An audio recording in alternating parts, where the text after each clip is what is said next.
देखिएगा past perfect tense में अब हम लोग देखेंगे बिफोर का प्रयोग। तो एक सेंटेंस देखिएगा, फिर उसका रूल समझिएगा।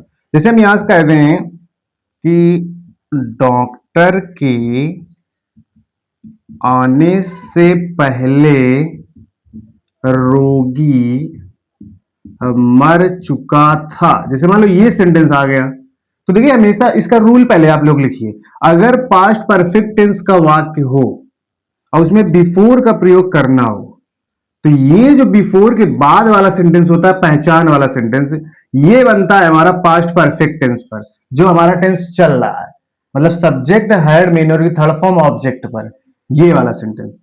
इधर वाला सेंटेंस हमेशा इधर बनता है सबसे पहले यहीं से शुरुआत होगी।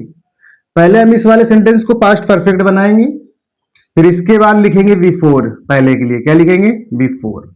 फिर ये जो बिफोर के पहले सेंटेंस होता है ये वाला, ये लास्ट में चला जाता है उधर, और ये जो सेंटेंस होता है इसको बनाया जाता है पास्ट इंडेफिनिट में।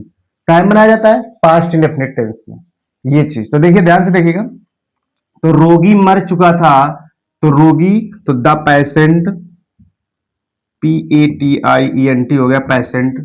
कर्ता में कुछ भी हमने अभी बताया कि हैड आता है, हैड के बाद मीन की थर्ड फॉर्म, तो डाई मैंने मरना, तो हो जाएगा डाइड।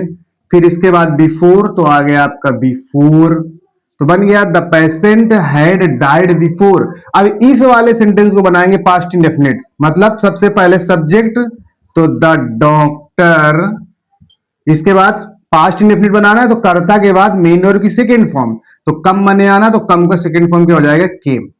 तो the patient had died before the doctor केम, ये हो गया। मतलब सबसे पहले पास्ट परफेक्ट, फिर बिफोर, ये आ गया हमारा बिफोर। और बिफोर के बाद ये जो स्टार्टिंग में सेंटेंस होता है ये पास्ट इंडेफिनिट बनाया जाता है। इसमें सबसे मोस्ट इंपॉर्टेंट चीज क्या है आपको याद करने के लिए, कि बिफोर के बाद हमेशा साधारण वाक्य ही बनता है, ये ध्यान रखिएगा। अगर इस वाक्य का हम नकारात्मक बनाएंगे तो हैड के बाद नॉट का प्रयोग होगा। अगर इस सेंटेंस का हम इंट्रोगेटिव बनाएंगे, ए पार्ट हो चाहे बी पार्ट हो, तो ये जो हमारा हैड वाला सेंटेंस है इसमें हम ए पार्ट बी पार्ट के रूल लगाएंगे। जो बिफोर के बाद हमारा सेंटेंस लिखा है इसको हम कुछ भी चेंजेस नहीं करेंगे, कोई चेंजेस नहीं। बिफोर के बाद हमेशा चाहे बिफोर आए, अभी अगर आफ्टर का भी प्रयोग बताया जाएगा तो वो भी हो, तो बिफोर या आफ्टर के बाद सदैव साधारण वाक्य बनता है। इसको हम नकारात्मक या प्रश्नवाचक नहीं कर सकते।